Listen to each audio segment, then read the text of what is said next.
আমার ভূতের মুখটা কিন্তু দেখাইতে চায়, দেখতাম।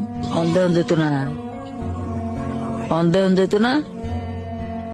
যদি কারো কোনো আবদার থাকে তাহলে এই প্রবাসীর কাছে করে নাও, কারণ এই প্রবাসী কখন যেন কফিনবন্দি হয়ে যায় বলা তো যায় না।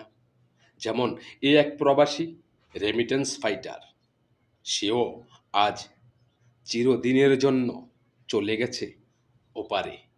সে এখন আর কাউকে কিছু দিতে পারবে না, সে এখন আর কারো কথাও শোনা লাগবে না, সে এখন শান্তির ঘুম ঘুমিয়ে গেছে।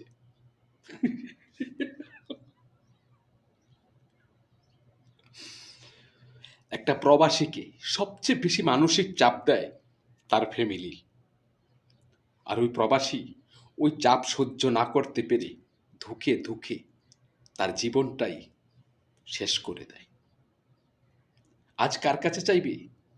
যাও, ওই কফিনের সামনে যাও, আর ওই কফিনবন্দি লাশের কানে কানে বলো, জোরে বলো না, তোমার আর কিছু চাওয়ার আছে কিনা, আর কোনো বাজেট তোমার আছে কিনা। যাও, সুন্দর করে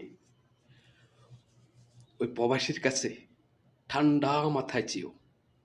প্রবাসী সবাইকে দিতে জানে, প্রবাসী সবার মন রক্ষা করতে জানে।